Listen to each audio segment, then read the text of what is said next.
तो बेटे RLC circuit तक हम लोग बात कर चुके थे, केस 1 और 2, when XL is greater than XC, second XC greater than XL. और अब केस थर्ड पर हम लोग बात कर रहे हैं, प्लीज ध्यान देना, ढंग से सुनना। हाँ जी, सबसे पहले तो सोचिए बेटा कि आपको पता है कि inductor coil with pure inductance apply करेगा inductive reactance XL means omega L, it means 2 pi nu L, और capacitive reactance 1 upon omega C, it means 1 upon 2 pi nu C.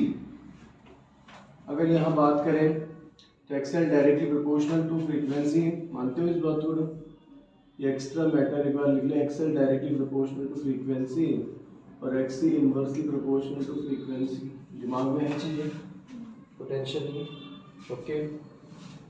In case अगर आप लोगों ने जो सोर्स फ्रीक्वेंसी है, जो alternating voltage source है V equal to V0 sine omega T, इसमें अगर आप लोगों ने फ्रीक्वेंसी इंक्रीज की तो एक्सएल क्या होगा? इंक्रीज, और एक्सी डिक्रीज। इनकेस अगर फ्रीक्वेंसी डिक्रीज की तो एक्सएल डिक्रीज और एक्सी इंक्रीज। ऐसी ही कुछ सिचुएशन रहेगी ना हमारे साथ, कोई एक्सक्यूज तो नहीं, दिक्कत वाली बात नहीं करते। तो चलिए इसी सीक्वेंस में थोड़ा और आगे चलते हैं। तो फ्रीक्वेंसी को चेंज करने पर एक्सएल और एक्सी रेगुलर चेंज हो रहा है, ये तो कंफर्म हो गया था, तो दिक्कत नहीं। जैसे आप फ्रीक्वेंसी चेंज करेंगे तो एक्सएल और एक्सी चेंज हो रहे हैं। तो फ्रीक्वेंसी को चेंज करते करते हम लोग एक ऐसी पोजीशन में पहुंचते हैं जहाँ एक्सएल और एक्सी सेम हो जाएंगे, ठीक है। एक पर्टिकुलर फ्रीक्वेंसी पर हमें ऐसी मिले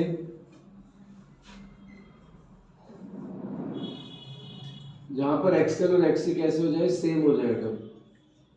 तो ऐसी फ्रीक्वेंसी को बोलेंगे रेजोनेंस फ्रीक्वेंसी। कंडीशन को रेजोनेंस कंडीशन, सर्किट को RLC series resonance circuit, okay. कोई दिक्कत, कोई परेशानी नहीं? चलिए बहुत बढ़िया। तो बच्चों resonance condition, resonance frequency nu R, और अगर एंगुलर रेजोनेंस फ्रीक्वेंसी की बात करें तो ओमेगा आर कर देंगे, तो ठीक है। अब देखिए एक्सएल की वैल्यू क्या होती है? ओमेगा एल, एक्सी क्या होता है? 1 अपॉन ओमेगा सी। रेजोनेंस के लिए तो ओमेगा आर कर दें कोई दिक्कत नहीं।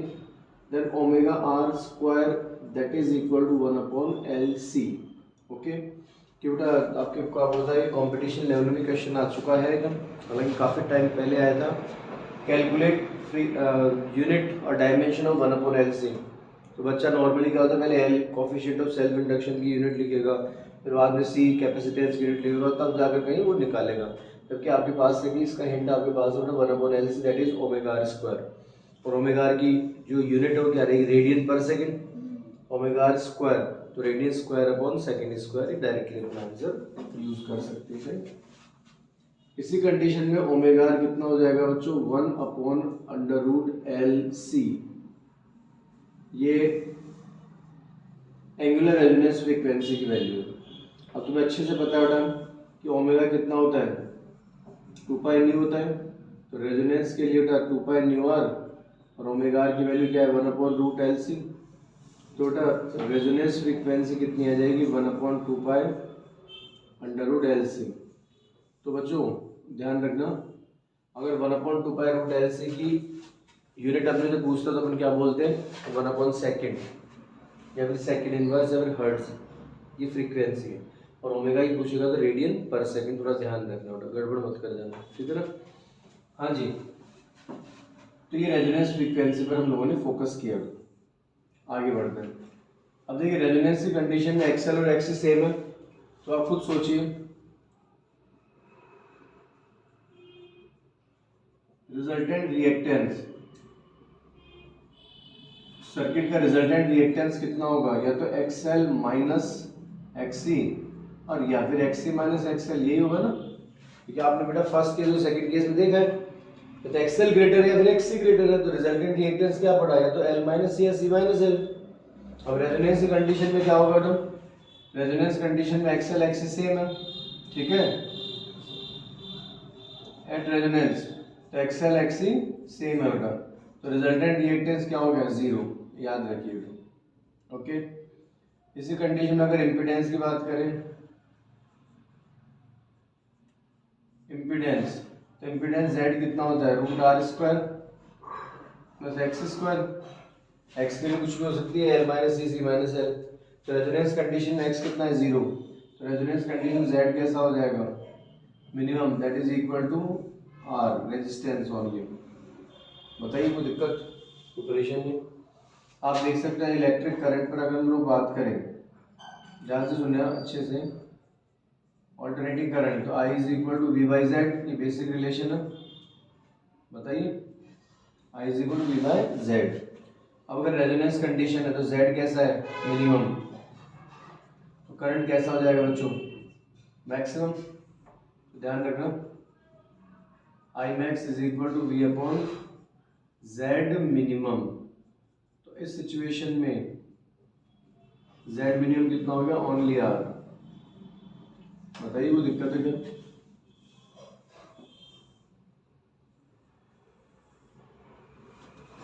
तो एक्सक्यूज, कोई दिक्कत नहीं। थोड़ा रेजोनेंस कंडीशन में रिजल्टेंट रिएक्टेंस 0, इम्पीडेंस मिनिमम और करंट मैक्सिमम। सेगमेंट कोई सा भी हो, करंट मैक्सिमम रहेगा, ध्यान रखिएगा। हाँ जी, इसी सीक्वेंस में अगर हम लोग आगे चले बेटा, तो देखिए ध्यान दीजिएगा अच्छे से। अब यहाँ पर RLC सर्किट कैसा बिहेव करेगा, as a only R circuit, क्योंकि इंडक्टर कॉइल और कैपेसिटर ने एक दूसरे को कंपनसेट कर लिया है। ठीक है, तो RLC कैसा बिहेव कर रहा है, as a R circuit, only R, मतलब ओनली रेजिस्टेंस सर्किट। तो बच्चों alternating voltage V is equal to V naught sine omega T, ये तो एवरग्रीन मामला है। अब ऑल्टरनेटिंग करंट की बात करें तो I is equal to I naught sine omega T. तो बच्चे AB और AC सेम फेज में, तो आप शायद इस बात को रियलाइज कर सकते हैं, फेज डिफरेंस कितना हो जाएगा, 0। फेज डिफरेंस कितना बच्चों, 0। फेज डिफरेंस 0 था, पावर फैक्टर की बात कर लें,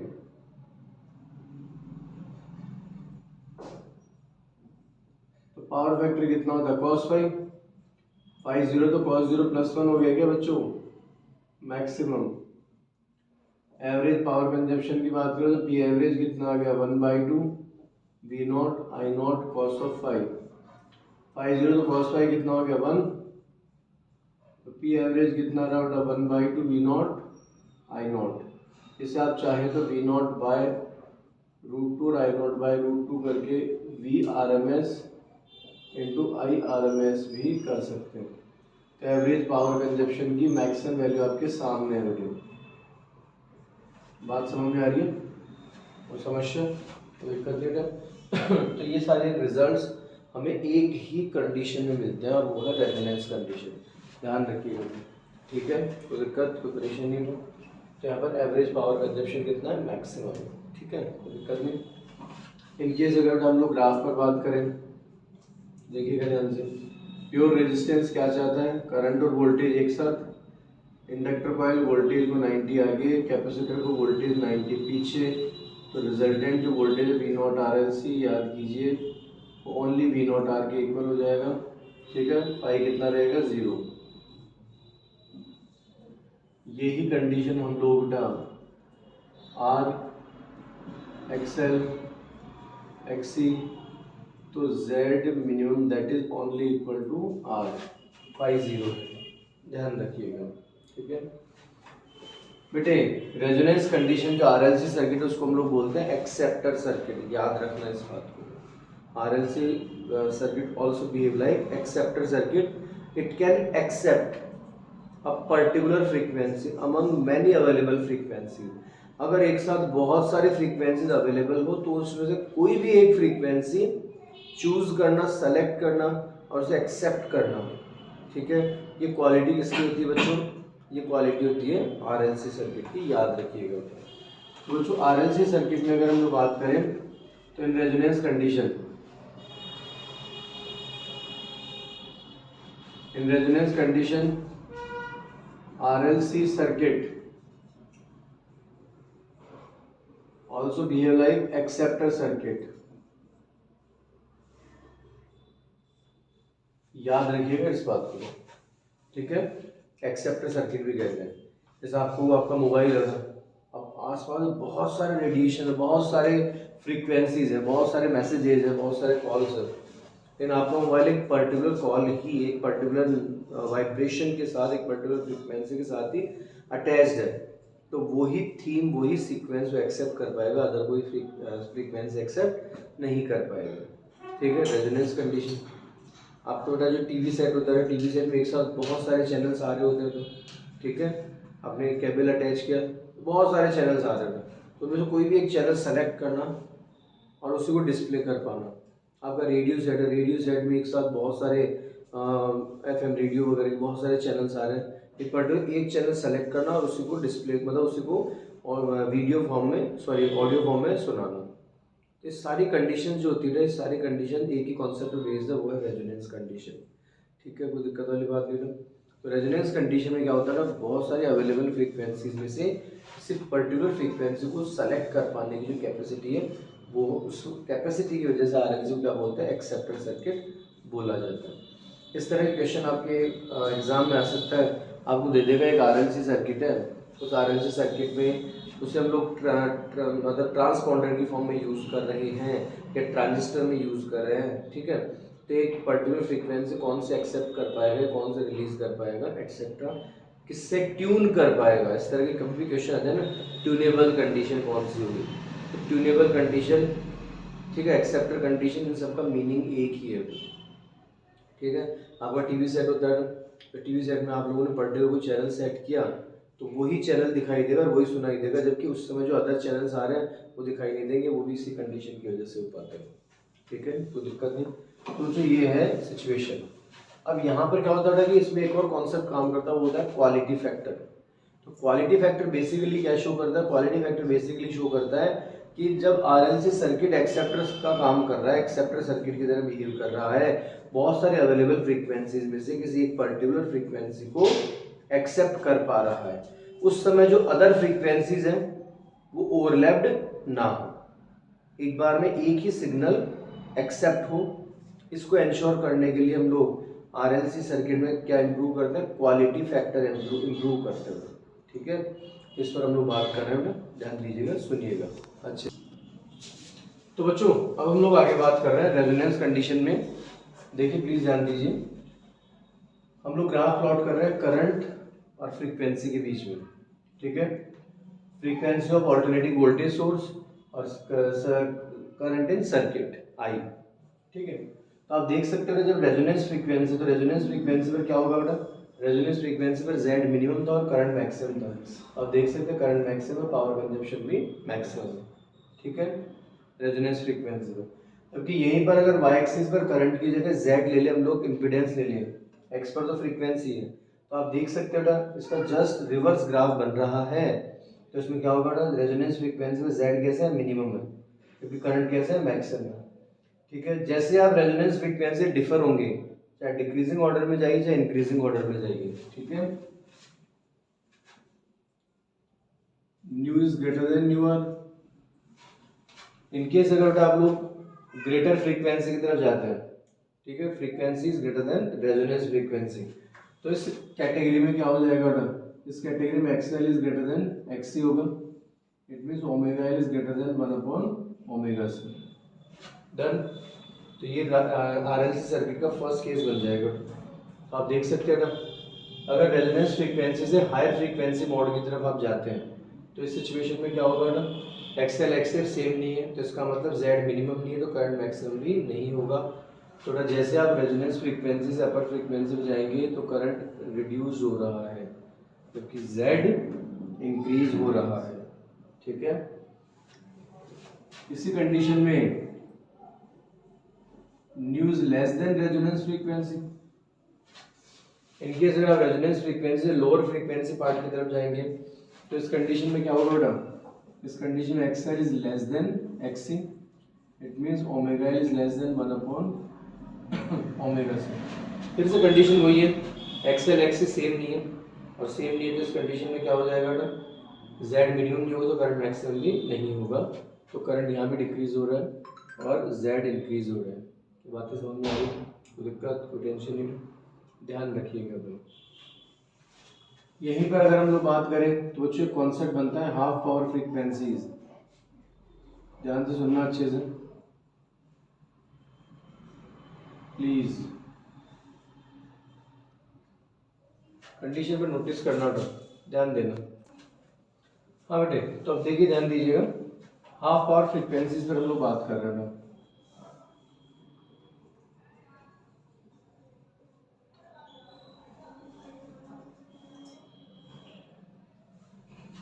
यस प्लीज नोटिस कीजिए। देखिए ना, रेजोनेंस फ्रीक्वेंसी से लोअर फ्रीक्वेंसी और अपर फ्रीक्वेंसी दोनों ही सेगमेंट पे हमें ये फ्रीक्वेंसी अमाउंट ऐसे मिलेंगे जहां पर पावर कंजप्शन अपनी रेजोनेंस वैल्यू या मैक्सिमम वैल्यू का जस्ट हाफ हो जाएगा। तो देखिए एट हाफ पावर फ्रीक्वेंसी, तो हाफ पावर फ्रीक्वेंसी में क्या होगा, पावर कंजप्शन अपनी रेजोनेंस वैल्यू या फिर मैक्सिमम वैल्यू का जस्ट हाफ होगा, जबकि करंट अपनी मैक्सिमम वैल्यू या रेजोनेंस वैल्यू का 1/√2 टाइम होगा। याद रखना होगा इस बात को। तो ये हाफ पावर फ्रीक्वेंसीज है, नेम ही डेफिनेशन है हाफ पावर फ्रीक्वेंसी। तो आरएलसी सर्किट में ऐसी फ्रीक्वेंसीज जहां पर पावर कंजप्शन अपनी रेजोनेंस वैल्यू का हाफ हो जाए और करंट अपनी रेजोनेंस वैल्यू का 1/√2 टाइम हो जाए, तो इन्हें बोलते हैं हम लोग हाफ पावर फ्रीक्वेंसी। जो फ्रीक्वेंसी रेजोनेंस से कम है उसे बोलेंगे लोअर हाफ पावर फ्रीक्वेंसी, और जो रेजोनेंस फ्रीक्वेंसी है हायर है वो अपर हाफ पावर फ्रीक्वेंसी। याद रख लोगे ना, ओके।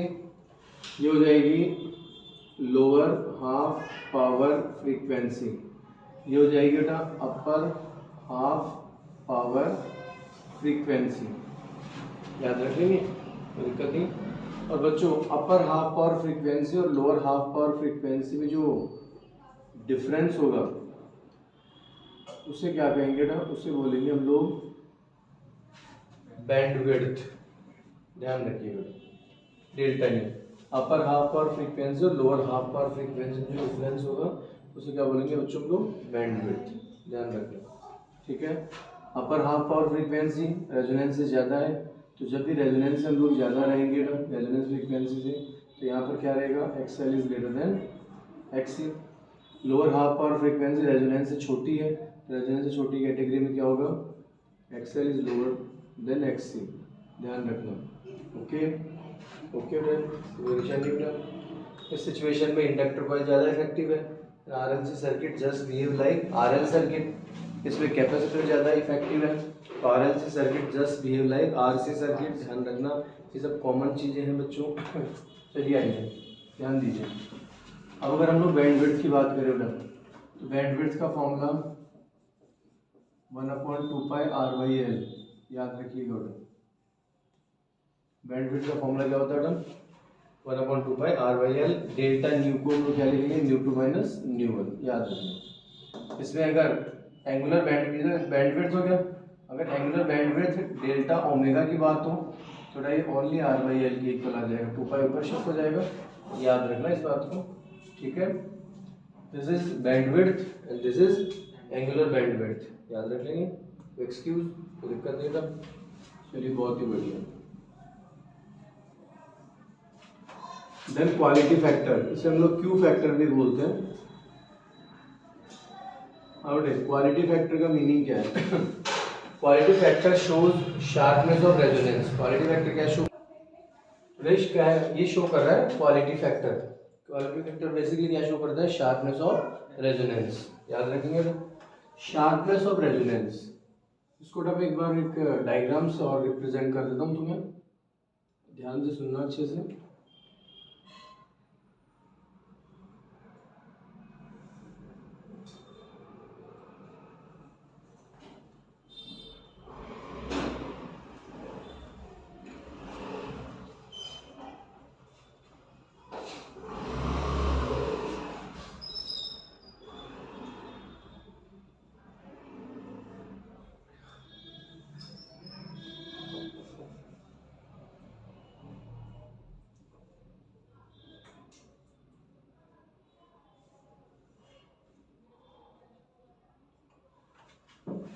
यहाँ पर मैंने आपके सामने 3 ग्राफ बनाया था, तीनों के लिए रेजोनेंस फ्रीक्वेंसी सेम रखी होगा। तीनों ग्राफ की रेजोनेंस फ्रीक्वेंसी सेम होगा, देख सकते हैं आप लोग। लेकिन यहाँ आप शायद खुद भी रियलाइज कर रहे होंगे कि बेटे जब यहाँ पर अपन रेजोनेंस फ्रीक्वेंसी रखी तो फर्स्ट ग्राफ में जो भी आई मैक्स है वो तुम्हारे सामने ये मैक्सिमम करंट हो गया, सेकंड ग्राफ में मैक्सिमम करंट और थर्ड ग्राफ में मैक्सिमम करंट की वैल्यू आप खुद भी शायद आइडेंटिफाई कर सकते हैं, देख सकते हैं, फील कर सकते हैं, ठीक है। तो फर्स्ट ग्राफ आप कैसे ट्रीट करेंगे, as a flat resonance, as a flat resonance, ठीक है। क्या यहाँ पर एक्सेप्टर की तरह काम करेगा सर्किट? यस करेगा, लेकिन बेटा ये क्वालिटी फैक्टर बहुत ही बेकार होगा। ये बहुत पहले, जैसे मान लीजिए अगर आज अपन बात करें आज से 30 ईयर 35 ईयर पहले कोई टीवी सेट बना होगा, ठीक है, रेडियो सेट होगा, तो उसके लिए मान लो आप लोग ये सर्किट, क्योंकि यहाँ देख सकते हो एक रेजोनेंस फ्रीक्वेंसी पर जो करंट है और इसके आसपास अदर फ्रीक्वेंसी का जो करंट है ज़्यादा डिफरेंस नहीं है। तो थर्ड ग्राफ क्वालिटी फैक्टर बहुत ही बेकार है, क्योंकि आप देख रहे हैं रेजोनेंस फ्रीक्वेंसी का करंट और अदर फ्रीक्वेंसी करंट में बहुत ज़्यादा डिफरेंस नहीं है, तो यहाँ सिग्नल्स के ओवरलैप्ड होने का डर रहेगा, ठीक है, कोई दिक्कत नहीं। जबकि बेटा अगर ग्राफ नंबर 1 पर हम लोग बात करें, इसका क्वालिटी फैक्टर मैंने Q1 और रेजिस्टेंस R1 लिया है, तो आप देख सकते हो क्वालिटी रेजोनेंस फ्रीक्वेंसी में जो भी करंट अमाउंट होगा और अदर फ्रीक्वेंसी में जो भी करंट अमाउंट होगा उनमें डिफरेंस बहुत ज़्यादा है। कुछ ऐसा सिस्टम बनेगा, अगर बेटा मैं आपके सामने एक बार फिर से इस ग्राफ को प्लॉट कर दूं, एक इंडिविजुअल ग्राफ अपन बना ले, तो देखो ध्यान देना अच्छे से, कुछ ऐसी कंडीशन है, तो देखिए रेजोनेंस फ्रीक्वेंसी का करंट है, तो रेजोनेंस फ्रीक्वेंसी में जो करंट मिल रहा है आई मैक्स, और इसके अलावा कोई भी अदर फ्रीक्वेंसी, तो अदर फ्रीक्वेंसी का जो करंट होगा ना बेटा उनमें डिफरेंस बहुत ज़्यादा मिल गया बेटा आपको। तो डिफरेंस ज़्यादा होने से क्या होगा, सिग्नल्स का पावर एम्पलीफिकेशन भी उतना ही चेंज हो जाएगा बेटा। पर रेजोनेंस फ्रीक्वेंसी में जो सिग्नल आ रहा है उसके लिए करंट अवेलेबल, करंट उसके लिए अवेलेबल पावर बहुत ज़्यादा है, और अदर फ्रीक्वेंसी का जो करंट है उसके लिए अमाउंट काफ़ी कम हो गया, तो अदर फ्रीक्वेंसी के लिए करंट काफ़ी कम हो गया, तो पावर एम्पलीफिकेशन भी उस सिग्नल का उतना ही कम हो जाएगा, तो ना तो आपको सुनाई देगा ना दिखाई देगा, मतलब वो ओवरलैप्ड नहीं हो पाएगा। तो क्वालिटी फैक्टर ज़्यादा रखने से बेनिफिट ये रहेगा कि एक बार में एक ही सिग्नल मशीन एक्सेप्ट कर पाएगी, तो सिग्नल्स ओवरलैप्ड नहीं हो पाएंगे। समझ गए बात को, कोई दिक्कत नहीं, ये इंश्योर करता है क्वालिटी फैक्टर। डन। तो बच्चों क्यू फैक्टर क्वालिटी फैक्टर का बेसिक जो रिलेशन है बेटा वो क्या है, इट शोज ध्यान देना अच्छे से बेटा, मैं इसको बता देता हूँ ग्राफ को, ध्यान से सुनिएगा बेटा। क्वालिटी फैक्टर का जो बेसिक रिलेशन है वो है रेजोनेंस फ्रीक्वेंसी अपॉन बैंडविड्थ, इसे हम लोग बच्चों angular resonance frequency upon angular bandwidth भी दे सकते हैं। एक तो रिलेशन आपके दिमाग में बिल्कुल परफेक्टली सेटल होना चाहिए। इसी का सेकंड रिलेशन देखिए बेटा, अगर मैं यहीं से बात कर लूँ, देखिए ओमेगा और डेल्टा ओमेगा एंगुलर बैंडविड्थ कितना है, एंगुलर बैंडविड्थ R/L, तो देख सकते हो आप लोग R अपॉन L, तो अपॉन L को मैं न्यूमरेटर में शिफ्ट कर सकता हूँ, तो ओमेगा इंटू L क्या हो जाएगा बेटा, XL हो जाएगा क्या, और रेजोनेंस के लिए स्मॉल r रिप्रेजेंट कर दूँ मैं। देन व्हाट इज दिस, देखिए फर्स्ट रिलेशन क्या है, quality factor of RLC circuit is equal to the ratio of resonance frequency and bandwidth. Done. Second relation क्या हो गया, quality factor of RLC circuit is equal to the ratio of inductive reactance in resonance condition and resistance. Done है बेटा, कोई दिक्कत नहीं। इसी sequence में अगर हम लोग और बात करें बेटा, देखिए ध्यान दीजिए, अगर मैं ओमेगा आर की या डेल्टा न्यू आर को कुछ भी एक वैल्यू रख लूँ बेटा, तो देखिए ध्यान दीजिएगा, सभी अच्छे से सुनिएगा। तो ओमेगा आर की वैल्यू याद है क्या, एंगुलर रेजोनेंस फ्रीक्वेंसी क्या होगी बेटा, बताइए जरा, 1/√LC, कोई टेंशन, कोई दिक्कत नहीं बेटा। और डेल्टा ओमेगा कितना हो जाएगा बेटा, R/L, तो R upon L, yes, what is answer, 1/R√L/C। तो क्वालिटी फैक्टर का ये रिलेशन भी इम्पोर्टेंट है, ध्यान रखना होगा। आप शायद इस बात को रियलाइज कर सकते हैं, quality factor inversely proportional to resistance है, सर्किट का रेजिस्टेंस जितना कम होगा क्वालिटी फैक्टर उतना ही ज़्यादा होगा। क्यों, इसका भी लिंक देखिए। तो मैंने आपसे क्या कहा, क्वालिटी फैक्टर क्या शो कर रहा है, शार्पनेस ऑफ रेजोनेंस। जो सर्किट जो ग्राफ जितना ज़्यादा शार्प होगा उसका क्वालिटी फैक्टर उतना ही अच्छा होगा, और जो जितना ज़्यादा शार्प होगा उतना करंट भी तो ज़्यादा होगा उसका, तब तो शार्प हो पाएगा। और याद कीजिए रेजोनेंस कंडीशन में करंट कितना मिला था, V/R ही तो मिला था, तो R जितना कम होगा करंट उतना ही ज़्यादा होगा। तो ध्यान रखना quality factor inversely proportional to resistance होगा। तो यहाँ अगर कंपेयर करें तो Q1 greater than Q2 then greater than Q3 and R1 less than R2 then R3। याद रखना क्वालिटी फैक्टर जितना ज़्यादा होगा रेजिस्टेंस उतना ही कम होता जाएगा। क्या बातें समझ में आती है ना? पक्का। तो बच्चों ये आपका रेजोनेंस कंडीशन और उससे रिलेटेड टर्म्स कंप्लीटली फिनिश हो चुके हैं। ओके, याद रखना बेटा। यहाँ पर क्वालिटी फैक्टर कंडीशंस आपके सामने है। तो रेजोनेंस कंडीशन में आपको पता है कि एक्सएल एक्स से सेम होता है। तो जैसे पहले एक्सएल आर अपॉन रेजिस्टेंस किया, वैसे X C R upon resistance भी कर सकते हैं क्योंकि रेजोनेंस कंडीशन में एक्सएल एक्स से सेम होता है। याद रखिएगा, ठीक है बेटा? कोई दिक्कत?